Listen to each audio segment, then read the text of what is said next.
Assalamualaikum warahmatullahi ta'ala wabarakatuh. Alhamdulillahi rabbil alamin. Wabihi nasta'in ala umuri dunya wa din. Wassalatu wassalamu ala ashrafil anbiya wal mursalin. Wa ala alihi wa ashabihi wa man tabi'ahum bi ihsanin ila yaumiddin. Amma ba'd. Tuan-tuan puan sidang jemaah yang dirahmati oleh Allah SWT. Alhamdulillah, syukur kita kepada Allah SWT yang mana dengan limpah kurnianya sama-sama dapat dipertemukan sekali lagi pada malam ini. Minta maaf lambat sikit tadi, duk mencari bateri mikrofon. Bateri mikrofonnya habis tadi, alhamdulillah. InsyaAllah tuan-tuan sekalian, pada malam ini kita sambung lagi kuliah kita, Islam Agama Rahmah, karangan Syekh Dr. Ali Muhyiddin Al-Qaradawi. Bab yang pertama. Bab yang pertama iaitu tentang dialog dan nilai-nilai toleransi dalam Islam ke arah mencapai perkongsian hidup yang sejahtera serta kebahagiaan dan rahmat buat seluruh alam. Jadi adanya dialog-dialog tentang nilai-nilai toleransi dalam Islam. Jadi bila kita hidup secara bermasyarakat bersama dengan pelbagai individu, maka kita perlu ada sifat-sifat toleransi. Baik, tema dan definisi dialog. Asas-asas toleransi, perkongsian hidup dan dialog di dalam Islam bertitik tolak daripada akidah dan prinsip-prinsipnya. Jadi oleh kerana kita hidup di dunia ini, kita berkongsi bersama manusia, bersama haiwan dan juga alam-alam yang lain, perlu adanya apa yang disebutkan sebagai sifat toleransi. Toleransi, kemudian perkongsian hidup, kemudian adanya dialog-dialog, atau dalam bahasa Arab kita panggil hiwar. Ianya merupakan daripada bahagian daripada akidah dan juga prinsip-prinsipnya. Lantaran itu Islam menjadikan ucapan aluannya sebagai assalam. Itu kita bila berjumpa dengan orang, kita mulakan dengan Assalamualaikum warahmatullahi ta'ala wabarakatuh. Ala wasalan wa ibi syamsul. Yang mana apabila seseorang Muslim berjumpa dengan seseorang yang dikenalinya atau tidak dikenalinya. Jadi dalam Islam kita jumpa satu orang, kenal kita dengan orang tu ataupun tidak, kita digalakkan untuk memberi salam. Pada orang Islam kan, kita jumpa kat kedai, jumpa kat mana, Assalamualaikum warahmatullahi ta'ala wabarakatuh. Hendaklah dia mengucapkan salam yang membawa maksud sebuah perutusan kesejahteraan dan kerahmatan Allah Subhanahu Wa Taala ke atasnya. Maka dengan itu seharusnya orang yang dijumpainya berada dalam keadaan selamat, yakni selamat daripada keburukan tangan dan lidahnya. Bukan setakat kita memberi salam tadi, Assalamualaikum tadi, kita doakan dia doa kesejahteraan, tapi dalam masa yang sama kita juga memastikan bahawa orang itu terselamat daripada kejahatan lidah dan juga tangan kita. Apabila seorang Muslim menunaikan ibadah yang terbesar, yakni solat, ianya ditutup dengan memberi salam kesejahteraan dan kerahmatan. Bila kita sembahyang, sembahyang sunat, sembahyang fardu, kita akan ujungnya dengan Assalamualaikum warahmatullahi ta'ala wabarakatuh. Assalamualaikum warahmatullahi, dua kali ke kanan ke kiri begitu. Seterusnya beriltizam dengan kedua-duanya dan ditujukan pula kepada setiap manusia dan makhluk yang berada di kiri dan kanannya, melainkan jika dalam keadaan wujudnya pencerobohan. Maknanya setelah kita mengucapkan salam tadi, kita beriltizam, bersungguh-sungguh untuk kita melakukan kebaikan kepada alam ini. Siapa pun yang berada dengan kita, kecuali apa? Kecuali orang yang melakukan pencerobohan ataupun orang yang melakukan kejahatan. Bila orang melakukan kejahatan, ketika itu bolehlah kita mengambil tindakan-tindakan tertentu, tetapi tidak sampai kepada menzalimi. Baik, oleh itu seorang Muslim membuka pintu dialog dengan saudara manusianya dengan ucapan-ucapan ini yang penuh dengan keberkatan sebagai permulaan bagi menzahirkan niat baik terhadap orang lain. Bahkan berjanji pula untuk mengutuskan kesejahteraan dan kerahmatan buat saudaranya. Kemudian Islam menyarankan agar tidak terhenti setakat itu saja, bahkan bergerak ke arah perkenalan yang positif merentasi bangsa, kabilah, agama dan mazhab. Jadi selama mana kita tadi mengucapkan salam, kemudian kita pun menjawab salam kalau orang bagi salam, kita beriltizam melaksanakan kebaikan dengan masyarakat tadi, kemudian diikuti dengan konsep daripada ta'aruf, iaitu sehingga kepada berkenal-kenalan. Tidak terhenti kepada yang sama bangsa, sama agama, tetapi umum. Sehingga kepada orang non-Muslim. Sehingga kalau ada orang bukan Islam, tuan-tuan sekalian datang jumpa kita, dia bagi salam kat kita. Assalamualaikum. Ya? Ada orang kita tak faham, bila orang kafir bagi salam kat kita, dia marah. Yang kau orang kafir, mana boleh bagi salam? Ya. Sebenarnya tuan-tuan sekalian tak jadi masalah orang non-Muslim memberi salam pada kita. Bila orang bagi salam, kita jawab je lah. Cuma jawab salam bagi orang non-Muslim, kita jawab wa'alaikum. Ya, kita jawab wa'alaikum. Sebab apa? Sebab memang ada hadis tuan-tuan di mana Rasulullah SAW menjawab salam non-Muslim dengan jawapan wa'alaikum. Ya. Baik, Allah SWT berfirman dalam surah Al-Hujurat ayat 49. Ayat ni memang ayat 13, minta maaf, surah 49 ayat 13. Yang mana kita semua makruf dengan ayat ini. Biasa kita dengar dan kita baca tuan-tuan sekalian. A'udzubillahi minasyaitonirrajim. Ya ayyuhan nasu inna khalaqnakum min dzakarin wa untha wa ja'alnakum syu'uban wa qabaila lita'arafu. Inna akramakum 'indallahi atqakum. Innallaha 'alimun khabir. Wahai umat manusia, sesungguhnya kami telah menciptakan kamu dari lelaki dan perempuan. Makna kita dicipta oleh Allah Subhanahu Wa Taala dari lelaki dan perempuan, iaitulah Adam dan Hawa asalnya dulu, ya. Kemudian kita pula daripada mak ayah kita lah, ya. Berlaku apa nama ni, buang kelamin, maka wujud kita. Dan kami telah menjadikan kamu pelbagai bangsa dan bersuku-suku. Daripada Nabi Adam dan Hawa itu wujudnya berbagai bangsa. Kita di Malaysia aja pelbagai bangsa. Ada bangsa Melayu, ada bangsa Cina, ada bangsa India. Kemudian apa? Dan bersuku-suku. Dah kita berbangsa, ada suku pula. Melayu tadi banyak pula. Ada Melayu Jawa, ada Melayu Banjar. Ya, Cina pun macam tu juga, India pun macam tu juga. Banyak dia punya suku-sukunya pula. Untuk apa? Supaya kamu berkenal-kenalan. Tujuan kita ni dicipta oleh Allah Ta'ala berbangsa-bangsa, bersuku-suku tadi untuk berkenal-kenalan, bukan untuk kita bergaduh tuan-tuan sekalian, bukan untuk kita merendah-rendahkan orang lain, bangsa lain, bukan untuk kita menghinakan orang, tidak tuan sekalian. Jangan kita anggap bahawa kita orang Melayu duduk di tanah Melayu, kita Melayu lebih mulia daripada bangsa lain. Macam tu juga orang Cina berada di negara dia sendiri, Cina sana, dia tak boleh anggap orang lain lebih mulia daripada dia. Tidak, ya. Semua orang sama di sisi Allah Subhanahu Wa Taala. Lalu Allah Ta'ala jadikan mereka bersuku-suku, berpuak-puak apa semua untuk berkenal-kenalan. Sesungguhnya semulia-mulia kamu di sisi Allah ialah orang yang lebih takwanya di antara kamu, bukan yang lebih keturunan ataupun bangsanya. Jadi Allah Ta'ala dia akan menilai daripada sudut apa? Daripada sudut ketakwaan kita pada Allah Subhanahu Wa Ta'ala, ya.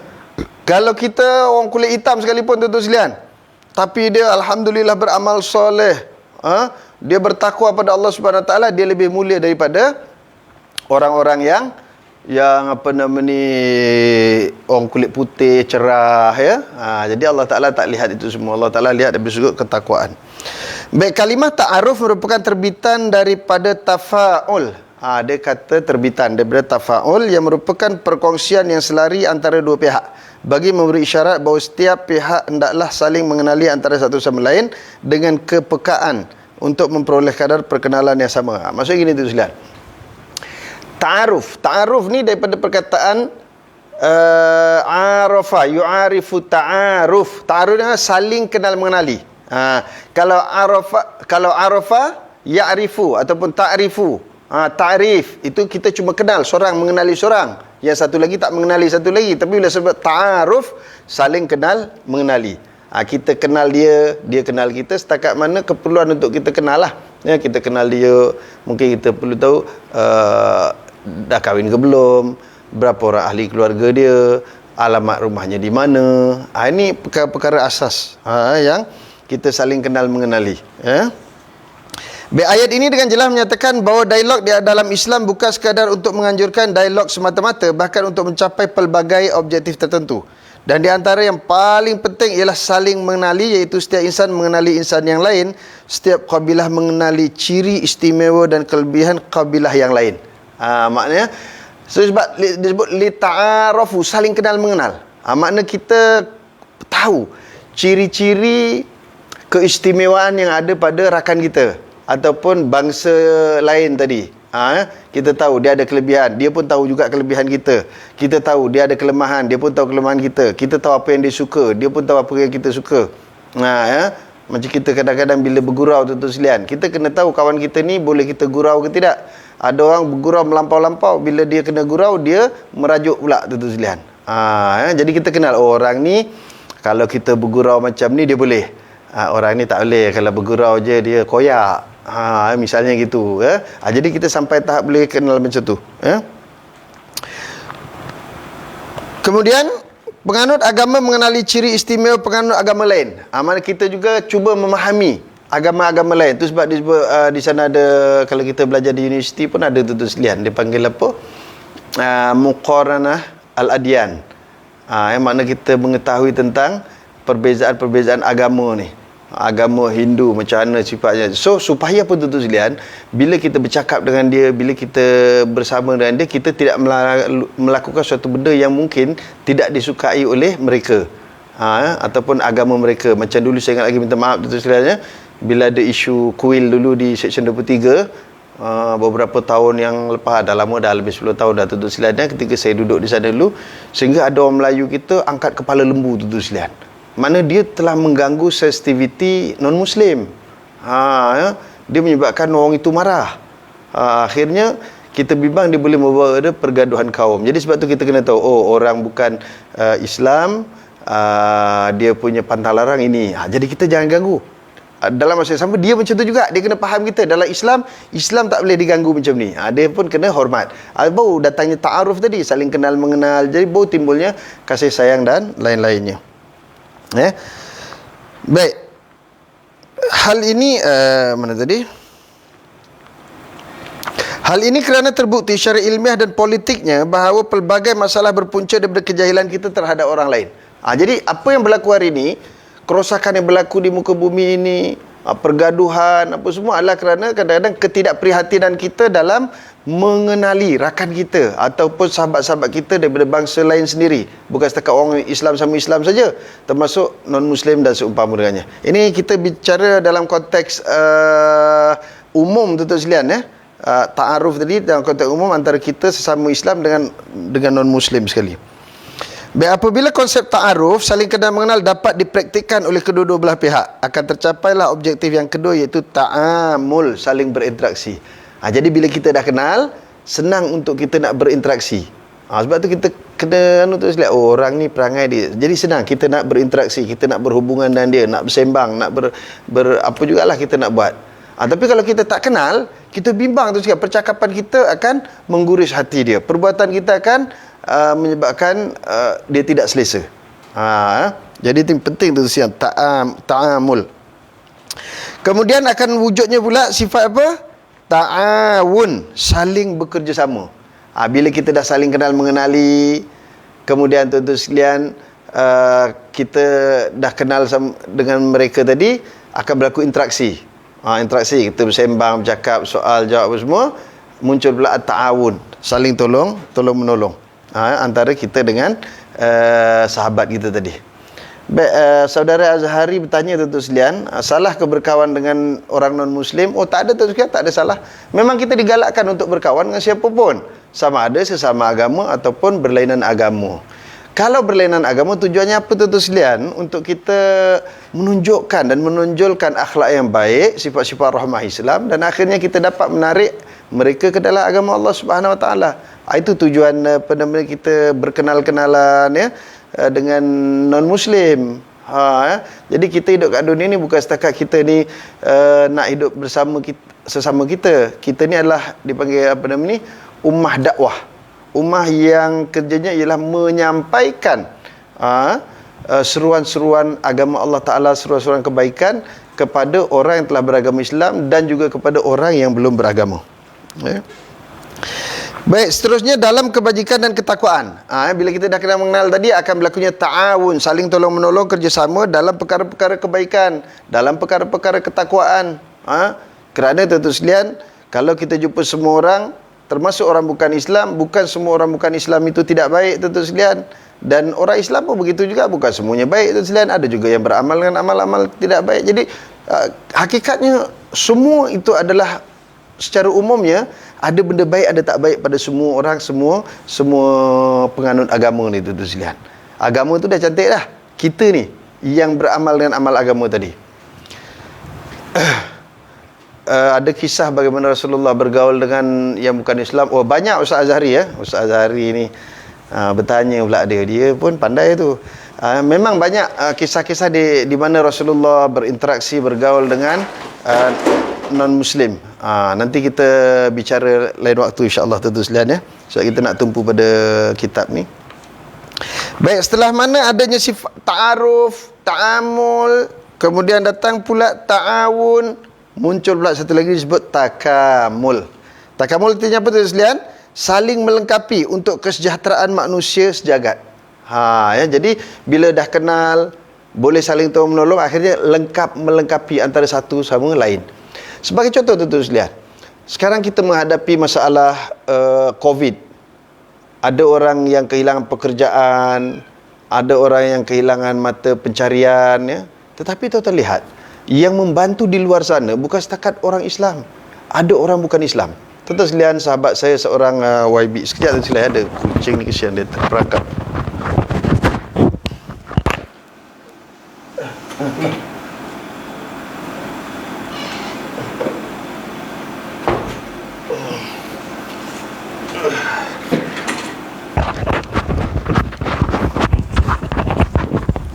Maaf tuan-tuan sekalian, ada kucing tu dia nak keluar tak boleh, habis semua barang dalam ofis ni ditabur katnya.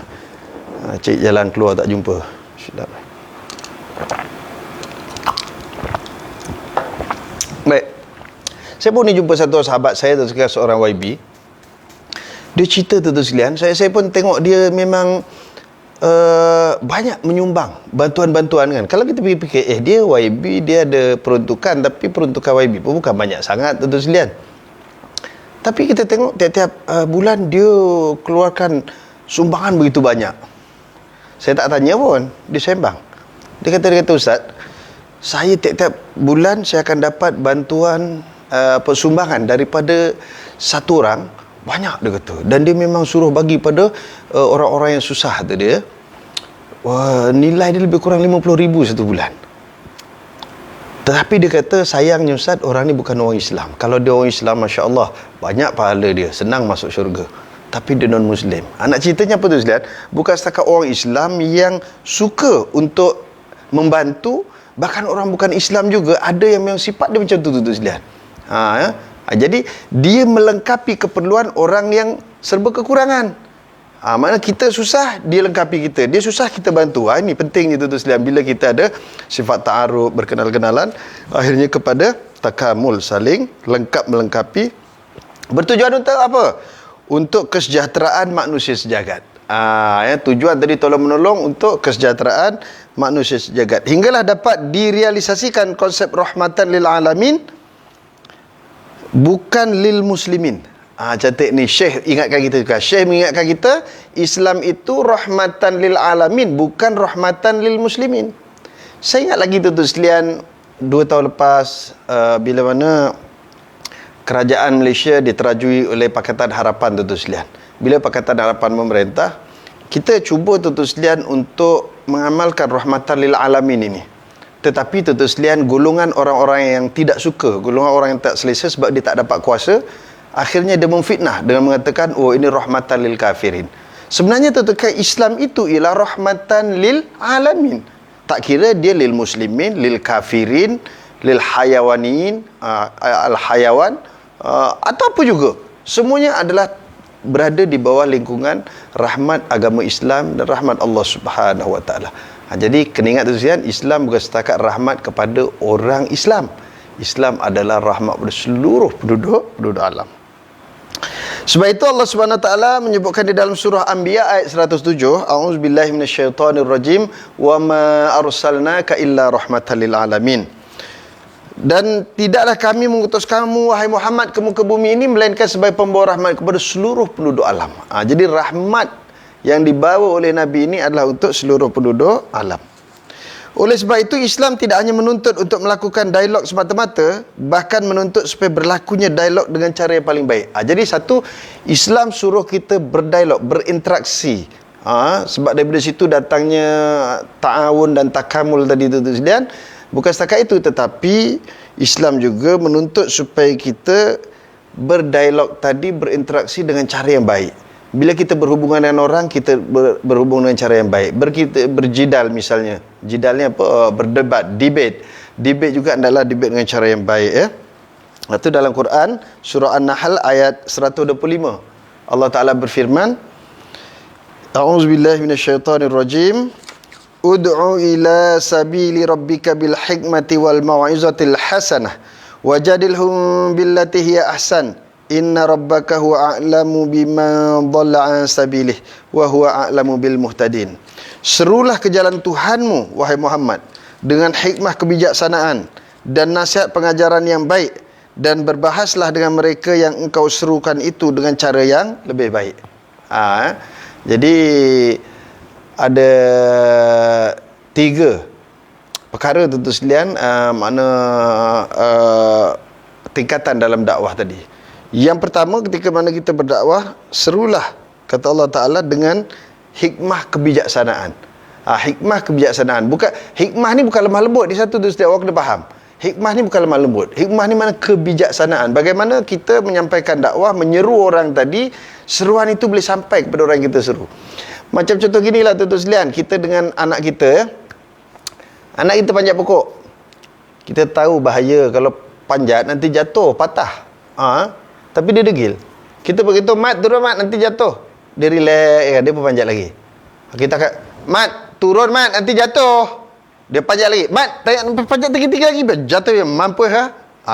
Kadang ada orang cara macam tu sekalian. Maknanya bertahap. Itu namanya ialah hikmah. Kalau ibarat orang memancing, mancing ni tentu sekalian, bila kita punya umpan dah dimakan oleh ikan, kita tarik. Tapi kalau ada ikan melawan, kita tak boleh terus tarik. Kalau kita tarik, dia akan putus.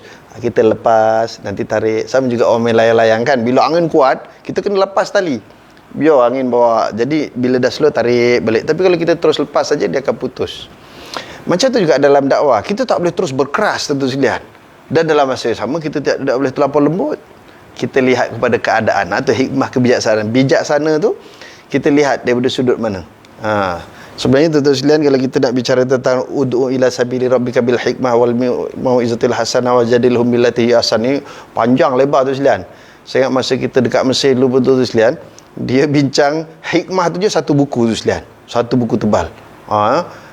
Mau'izatul hasanah satu lagi. Jadilhum, makna perbicaraan tu terlampau panjang lah kalau kita nak bicara. Cuma ini secara ringkasnya begitulah. Dengan kebijaksanaan dan nasihat pengajaran yang baik. Kita beri nasihat-nasihat yang baik pada orang ramai, ya. Sering kita bertukar-tukar pandangan dengan cara yang baik, dan juga berbahaslah dengan mereka dengan cara yang lebih baik. Bila kita berdakwah, kita dibenarkan kita berjidal tentu sekalian, berdebat. Debat lagi apa? Debat lagi apa? Debat berbahas gitulah tentu sekalian, ya. Tetapi dengan cara yang baik. Cara yang baik macam mana tuan-tuan sekalian? Bila kita berdebat, jangan kita menyentuh tentang isu-isu sensitif yang boleh menyebabkan seseorang itu patah hatinya, kecil hati terhadap kita. Jadi bila dah berlaku itu, dia takkan meneruskan lagi perdebatan dan kita punya perbincangan. Nanti akan disebutkan lagi. Baik, di dalam bahasa Arab, al-jidal, yakni perbahasan ataupun soal jawab. Jidal ni boleh jadi soal jawab, boleh jadi perbahasan, ya. Membawa maksud juga al-hiwar. Hiwar iaitu dialog, bersembang, bertukar-tukar fikiran, ya. Seperti mana yang disebut oleh Allah Subhanahu Wa Taala di dalam surah Al-Mujadalah. Ada orang sebut Al-Mujadalah, ada orang sebut Al-Mujadilah, ya. Ayat yang pertama, Allah Taala berfirman, A'udzubillahi minasyaitonirrajim. Qad sami'allahu qawlan allati tujadiluka fi zawjiha wa tashtaki ila Allah wallahu yasma'u tahawurakuma innallaha sami'un basir. Sesungguhnya Allah Ta'ala telah mendengar dan memperkenankan aduan perempuan yang bersoal jawab denganmu, wahai Muhammad, mengenai suaminya, sambil ia berdoa merayu kepada Allah mengenai perkara yang menyusahkannya. Sedang Allah sedia mendengar dialog antara kamu berdua. Sesungguhnya Allah Maha mendengar lagi Maha melihat. Jadi ayat ni tuan-tuan sekalian menerangkan kepada kita tentang konsep Islam tadi yang mengiktiraf al-hiwar ataupun al-jidal. Jidal ataupun hiwar tadi, di mana bukan setakat Rasulullah, Allah Subhanahu Wa Taala sendiri mendengar permintaan-permintaan, pengaduan-pengaduan. Ini cerita tuan-tuan sekalian tentang seorang perempuan bernama Khawlah binti Sa'labah. Jadi Khawlah binti Sa'labah ni tuan-tuan sekalian, dia dizihar oleh suami dia. Zihar oleh suaminya. Zihar apa dia? Zihar ini tuan-tuan sekalian iaitu seorang lelaki menyamakan isterinya dengan orang yang mahramnya, seperti emak, kakak, adik, anak, dengan tujuan untuk tidak melakukan persetubuhan. Zihar itu. Jadi tuan-tuan sekalian, berlaku Khawlah binti Sa'labah ni tuan-tuan sekalian, yang mana suami dia ni dah tua pun. Dia pun dah tua dah tuan-tuan sekalian. Tiba-tiba satu hari suami dia marah sangat dengan dia. Dia sebut je, kau ni macam belakang kamu ni macam belakang mak aku, tu dia. Dengan maksud bahawa dia menyamakan isteri dia tadi dengan maknya, macam tu ya. Jadi bila gitu tuan-tuan sekalian, terus dia keluar daripada rumah. Suami dia tadi lah keluar daripada rumah, pergi duduk bersama-sama dengan kawan-kawannya. Entah macam mana tiba-tiba tu sekalian datang keinginan untuk bersama. Tiba-tiba dia bersyahwat terhadap isteri dia. Dia pun balik tuan-tuan sekalian. Balik, dia paksa isteri dia untuk melakukan persetubuhan. Tapi isteri dia kata tak boleh, kata dia. Sebab memang dalam adat masyarakat jahiliah, memang dalam adat masyarakat jahiliah ni ada berlaku zihar ni tuan-tuan sekalian. Zihar ni maksud bila zihar ni tuan sekalian, dia lebih teruk daripada talak. Sebab apa? Bila zihar, dia dah mengharamkan dirinya untuk melakukan persetubuhan dengan isterinya. Dalam masa yang sama, isterinya tidak diceraikan. Kalau talak dicerai, perempuan boleh nikah dengan orang lain. Ini tak boleh nikah sebab dia masih bini orang. Jadi ini adat yang berlaku dalam masyarakat. Akhirnya Khawlah pun tuan-tuan sekalian pergilah berjumpa dengan Rasulullah SAW, mengadu tentang apa yang berlaku. Tapi Nabi dia tak boleh jawab tuan-tuan sekalian. Nabi menung, tak boleh jawab tuan-tuan sekalian. Kemudian Khawlah datang lagi tuan-tuan sekalian, mengadu lagi pada Rasulullah SAW. Nabi tak boleh jawab, hanya ada pendapat menyatakan Nabi cuma begitu, ikutlah apa adat yang telah ada. Mana adat yang ada, itulah tuan-tuan sekalian, gantung tak bertali. Jadi akhirnya ini menyebabkan orang perempuan derita. Orang perempuan, dia mengadu pada Rasulullah, ya Rasulullah, saya ni kata dia daripada dululah saya berkhidmat dengan suami saya gini. Dia satu orang perempuan yang solehah tuan-tuan sekalian. Tiba-tiba dia kata suami saya buat macam ni. Macam mana? Lalu Rasulullah pun menung tuan sekalian. Malaikat Jibril pun turun bawa wahyu. Memang Khawlah nampak Rasulullah tiba-tiba menung, diam lama. Rupanya ketika itu wahyu pun turun tuan sekalian, menceritakan tentang Allah Subhanahu Wa Taala mendengar apa yang diadukan oleh Khawlah binti Sa'labah ni tadi. Lalu Allah Subhanahu Wa Taala menurun ayat selepas itu untuk menyelesaikan masalah zihar ni lah, iaitu kafarah zihar. Kita bukan nak cerita tentang kafarah cerita pasal zihar tadi, kita cerita mana adanya dialog dalam Islam. Cuma cantik je tuan-tuan sekalian, Khawlah ni satu lagi jawab pengajaran pada kita ya. Satu hari tuan-tuan sekalian, dia pernah Saidina Umar tu tengah berjalan ramai-ramai, dia tahan tengah jalan. Kemudian dia bercakap dengan Umar. Umar ni terus diam, dengar tu sekalian sampai dia rapatkan telinga, seolah-olah seperti Khawlah ni berbisik dengan dia tau. Kemudian dah lama tu dah habis, Khawlah pun pergi. Orang ramai tanya dia, Umar, apa dia kata kau pergi layan orang tua tu nak buat apa? Apa kata Saidina Umar tu sekalian? Mana boleh aku tidak melayan seorang yang pengaduan dia didengar oleh Allah Subhanahu Wa Taala di langit yang ketujuh. Suaranya sampai ke langit yang ketujuh. Allah Subhanahu Wa Taala dengar apa yang dia adukan. Takkanlah Allah Taala bila dengar dia mengadu, aku nak abaikan dia. Wallahi dia kata, kalau Khawlah tu kat sini dia bercakap sampai tengah malam pun aku tak akan bergerak ke mana. Dahsyat tu sekalian.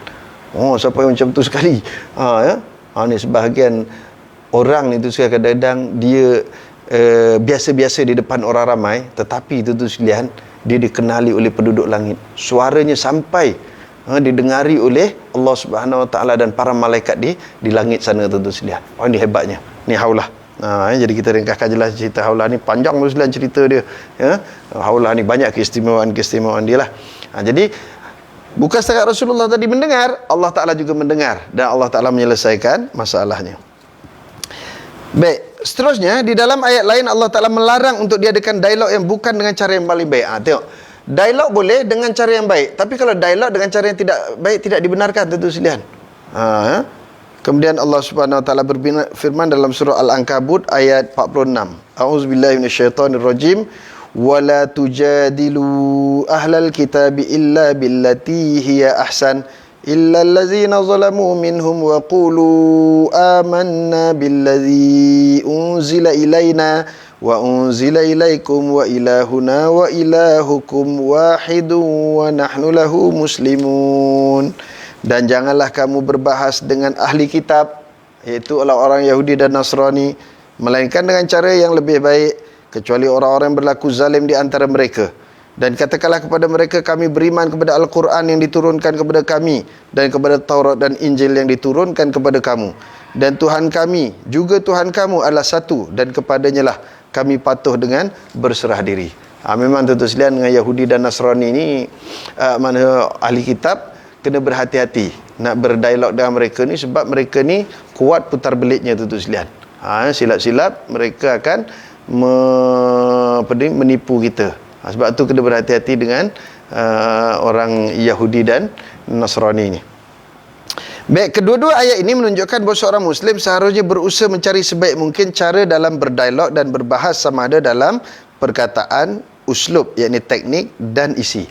Maknanya tadi ayat tentang khaulah tadi dan juga ayat yang ini nak menunjukkan pada kita keharusan berdialog dengan syarat mencari jalan yang terbaik.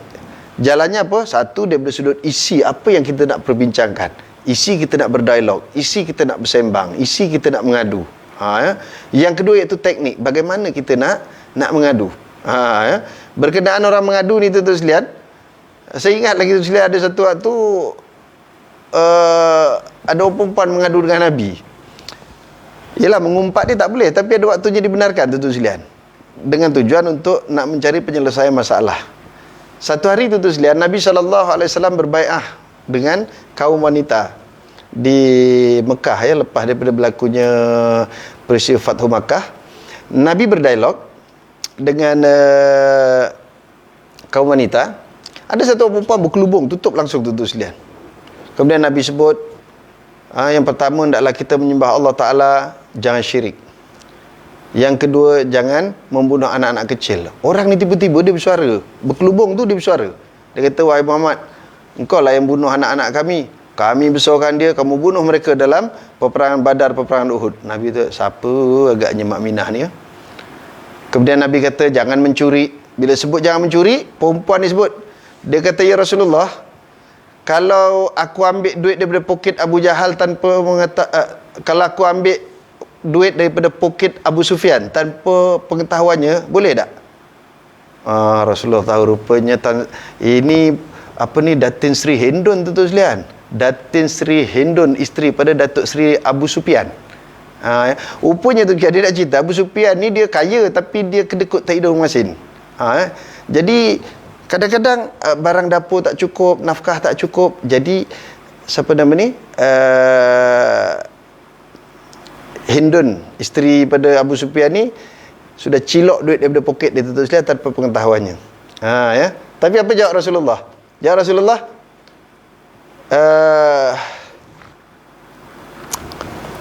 apa dia sebut?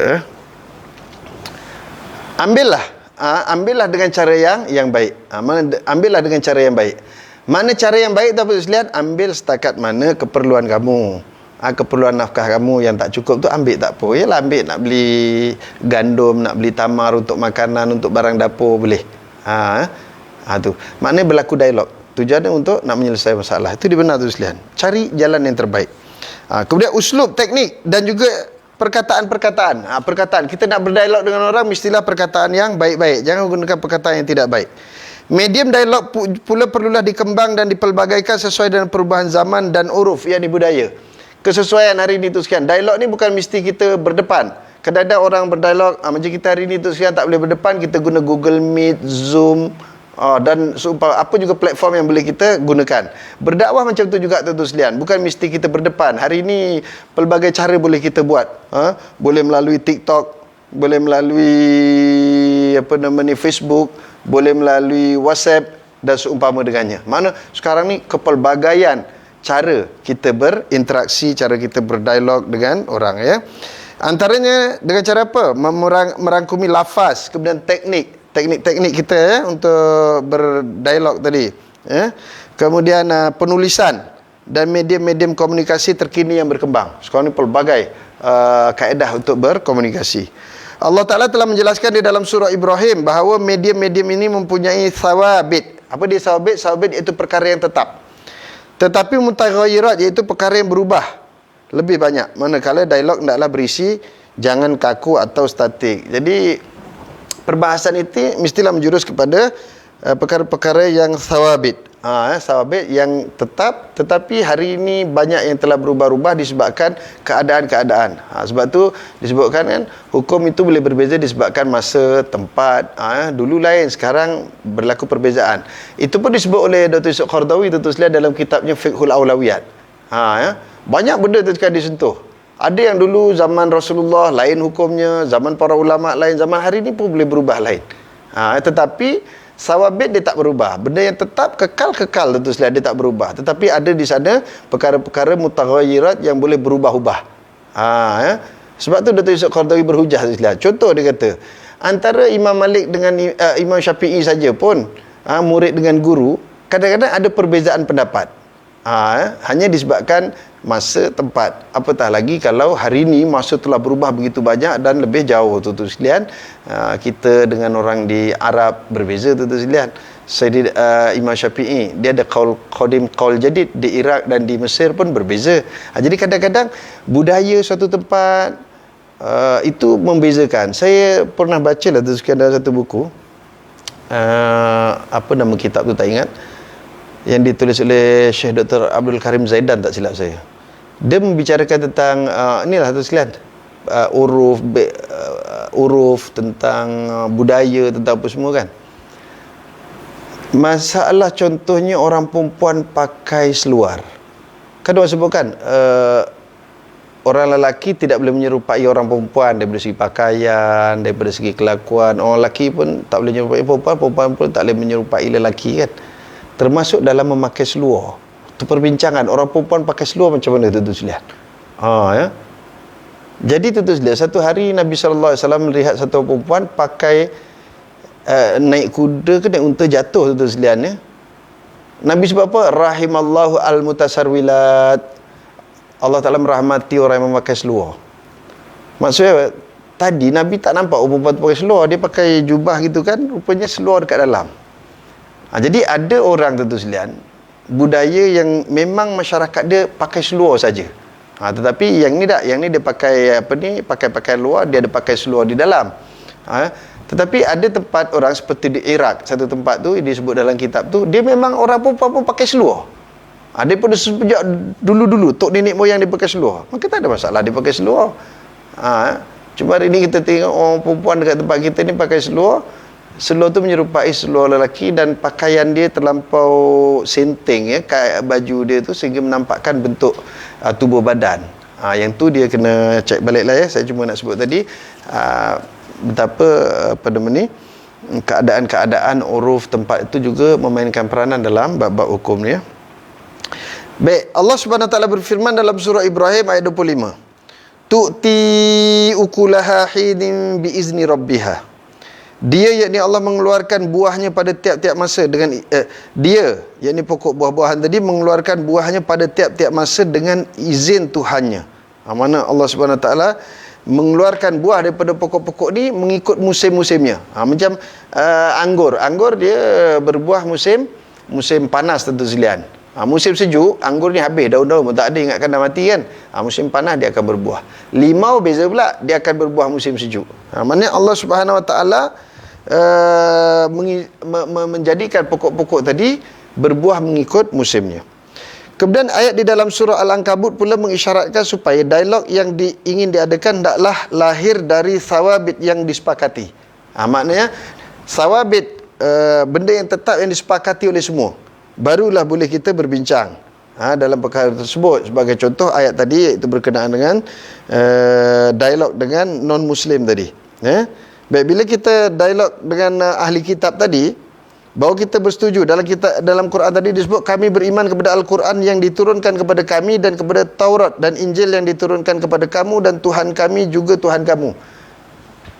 Makna apa? Kita tentu sekalian berdialog dengan ahli kitab tadi, bahawa kita mengiktiraf kitab dia yang diturunkan oleh Allah Ta'ala, Taurat dan Injil.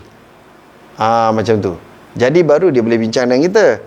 Soalnya hari ni tentu sekalian, Taurat Injil tu dah tak ada dah. Yang ada sekarang ni Bible itu adalah ciptaan manusia. Ini cerita di zaman Nabi SAW, di mana sebahagian mereka masih lagi berpegang dengan kitab Taurat dan Injil yang asal.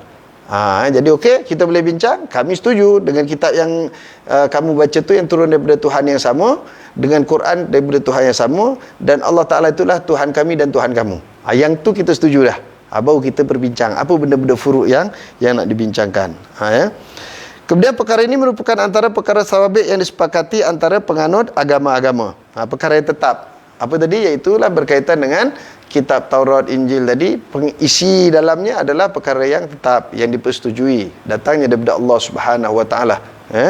Barulah berlakunya perbincangan dengan mereka. Tapi ini kita tak adalah tentu saja dengan orang Yahudi dan Nasrani ini, kita tak ada dialog dengan diorang lah, sebab diorang pun tak ada dah kat sini. Yang ada kat sini ni agama-agama lain yang boleh kita bertukar-tukar pandangan, berdialog dengan mereka.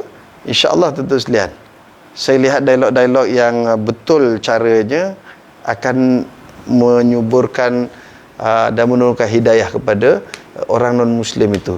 Sebab tu contoh, kalau tuan-tuan tengok debate yang dilaksanakan oleh Syekh Ahmad Deedat almarhum dulu, tentu sekalian, berapa ramai orang masuk Islam. Dr. Zakir Naik dan banyak lagi tentu sekalian. Mungkin di negara kita agak kurang berlakunya dialog agama ni tentu sekalian, dalam konteks untuk kita bertukar-tukar fikiran dan menyampaikan agama Allah sehingga ramai orang masuk Islam tu kadang-kadang jarang. Tetapi di luar-luar negara ni biasa tentu sekalian dialog-dialog ni di Britain ke di mana mereka sering berdialog. Kita jarang. Kita hari ni berdialog bersama-sama kita tu sekalian. Ikhwal Islam, daripada kita kecil sampai lah ni nak meninggal dah tentu sekalian, sama je ustaz tu je lah, daripada dulu sampai sekarang. Dan isunya pun isu-isu perkara biasa yang berkaitan dengan Islam, tapi kita tidak ada dialog dengan non-Muslim. Ini pun dialog jugalah, tak apa, tu bagus untuk mengukuhkan orang yang dah Islam. Tetapi kadang-kadang yang lebih kepada dakwah untuk kita menyeru orang-orang bukan Islam ni kurang berlakulah. Ada tapi kurang, maksud saya, tidak secara terbuka seperti di luar negara sana. Okey, tuan-tuan sekalian, sampai sini dulu. InsyaAllah kita sambung pada malam esok. Malam esok kita akan masuk pada garis panduan asas perkongsian. Atau ini tajuk menarik esok malam, tuan-tuan sekalian. Menariknya apa? Iaitu perkongsian, asas perkongsian antara manusia. Maknanya umum. Ini secara umum, semua manusia ni di sisi Allah Ta'ala sama. Islam ke dia, bukan Islam ke dia, sama. Dan ini disebut dalam Quran. Untuk mengetahuinya, jumpa esok malam, insyaAllah tuan sekalian. Ini ada pertanyaan tuan sekalian daripada sahabat kita. Sekejap. Ustaz Ahmad Asmadi Adnan daripada Beranang tuan sekalian. Apa hukum ada kumpulan yang mengejek seperti rambutan lil alamin, merujuk kepada rahmatan lil alamin? Ini tuan sekalian, ialah kadang-kadang kita di tuan sekalian, bila kita suka dengan satu benda, kita akan pertahan, kita akan sokong benda tu tuan sekalian. Tapi bila kita tak suka, walaupun benda tu baik, kadang-kadang kita macam tu lah, kita perli. Ini satu benda yang tidak baik lah tuan sekalian. Lagi-lagi kepada ilmuwan-ilmuwan yang menjadi ikon pada masyarakat. Saya tahu tu guys, siapa yang sebut ni, dia juga antara orang yang hebat, bagus tuan sekalian. Tapi dia pun tidak terlepas dengan sifat bias dalam diri dia. Bila mana ada kumpulan dia yang menjadi sasaran pada perkara-perkara tersebut. Tapi kita tak mau bincang panjang lah tu selain perkara macam ni. Cuma kita nasihat sama-sama lah pada rakan-rakan kita, bila timbul satu-satu isu itu, jangan kita bertindak mengikut emosi semata-mata tu sekalian. Jangan bila rakan kita buat, semua kita sokong walaupun benda tak betul. Dan bila orang lain buat walaupun betul, kerana kita rasa kita ketika itu tak sesuai dengan dia, kita tahu benda itu betul, tapi kita ejek, sindir dan seumpama. Ini tak kenalah dalam Islam, sebab kita ikon masyarakat. Bila ikon masyarakat ni bila bercakap tuan sekalian, dia akan diikut oleh orang ramai, oleh pengikut, pendengar. Sebab setiap orang ni dia ada dia punya pengikut dia. Ada hawariyun dia tuan sekalian. Ustaz Ahmad Asmadi dia ada pengikut dia tuan sekalian. Saya pun ada orang yang setuju dengan saya, yang tak setuju pun ada juga, samalah. Jadi bila kita ada orang setuju tak setuju dengan kita jadi orang tu bersifat adil. Adil dalam arti kata apa tuan sekalian? Kita kena terima kebenaran. Kebenaran itu datangnya daripada siapa sekalipun tuan sekalian. Baik tuan sekalian, alhamdulillah kita telah selesai siri yang ketiga pada malam ini. InsyaAllah siri keempat esok malam kita akan membincangkan garis panduan asas perkongsian antara manusia. Manusia ni macam mana dari sisi Allah Subhanahu Wa Taala, orang Islam bukan Islam, apa persamaannya. Kemudian prinsip-prinsip asas dialog, toleransi dan perkongsian hidup. Kita hidup di dunia ni, kita berkongsi alam ni tuan sekalian, sesama kita, manusia dengan manusia, sama ada Islam ke bukan Islam, dan juga dengan seluruh makhluk-makhluk yang lain. So apa benda yang kita nak kongsikan, apa yang boleh kita buat kerjasama, semua telah dipandu oleh Allah Ta'ala di dalam Al-Quran. Alhamdulillah. Bismillahirrahmanirrahim. Alhamdulillahirabbil alamin wassalatu wassalamu ala asyrafil anbiya'i wal mursalin wa ala alihi washabbihi ajmain. Allahumma ij'al jam'ana hadza jam'an mubarakan marhuma wa tafarruqana min ba'di tafarruqan mubarakan ma'suma. Allahumma a'tiq riqabana wa riqaba abaina wa ummahatina wa dzurriyyatina ajmain minan nar. Allahumma ya Allah Tuhan kami bersyukur dengan limpah kurnia menjadi hamba yang beriman ya Allah. Janganlah kau matikan kami kecuali dalam iman dan Islam ya Allah. Jadikanlah kami hamba-hamba yang sentiasa bersyukur dengan segala nikmat yang kau kurniakan ya Allah. Jadikanlah kami hamba-hamba yang sentiasa sabar dengan cobaan-Mu ya Allah. Dan jadikan kami hamba-hamba yang sentiasa redha dengan segala ketentuan-Mu ya Allah. Allahumma ya Allah Tuhan kami, permudahkanlah urusan dunia dan akhirat kami ya Allah. Permudahkanlah urusan kami dalam mengurus ahli keluarga kami ya Allah, mengurus masyarakat kami ya Allah. Allahumma ya Allah Tuhan kami, Kau masih lagi terus menguji kami dengan corona ya Allah. Berikanlah kami kesabaran ya Allah. Allahumma ya Allah Tuhan kami yang menciptakan corona, Kau ambil balik corona ini ya Allah. Hapuskan daripada muka bumi ini ya Allah, kerana ternyata ia benar-benar telah menyusahkan makhluk yang ada di muka bumi ini ya Allah. Allahumma ya Allah Tuhan kami telah belajar ya Allah betapa lemahnya kami ya Allah. Walaupun kami makhluk yang besar berbanding corona, tapi kami tidak mampu berbuat apa-apa dengan corona ya Allah. Allahumma ya Allah Tuhan kami insaf ya Allah. Kami benar-benar bertaubat kepadamu ya Allah. Sesungguhnya banyak kesalahan dan kesilapan yang telah kami lakukan ya Allah. Ampunilah dosa-dosa kami ya Allah, dosa kedua orang tua kami ya Allah, guru-guru kami, ahli keluarga kami, seluruh muslimin dan muslimat ya Allah. Allahumma ya Allah ya Tuhan kami, Kau berikanlah kekuatan dan kesabaran kepada rakan-rakan kami yang sedang dirawat di hospital disebabkan corona ya Allah. Kau berikanlah kesembuhan kepada mereka ya Allah. Permudahkanlah urusan rawatan mereka ya Allah. Sembuhkanlah mereka ya Allah, agar mereka dapat beribadah seperti sedia kala bersama-sama kami ya Allah. Allahumma ya Allah Tuhan kami, bagi rakan-rakan kami, saudara mara kami yang terkorban disebabkan corona ya Allah, Kau ampunilah dosa-dosa mereka ya Allah. Kau berikanlah tempat yang mulia di akhirat sana ya Allah. Allahumma rabbana atina min ladunka rahmatan wa hayyi lana min amrina rasyada. Rabbana atina fid dunya hasanah wa fil akhirati hasanah wa qina azabannar. Wa adkhilnal jannata mal abrar ya azizu ya ghaffar ya rabbal alamin. Wa sallallahu ala sayyidina Muhammad wa ala alihi wa sahbihi baraka sallam. Walhamdulillahi rabbil alamin. Taqabbalallahu minna wa minkum. Wabillahi taufiq wal hidayah. Assalamualaikum warahmatullahi taala wabarakatuh.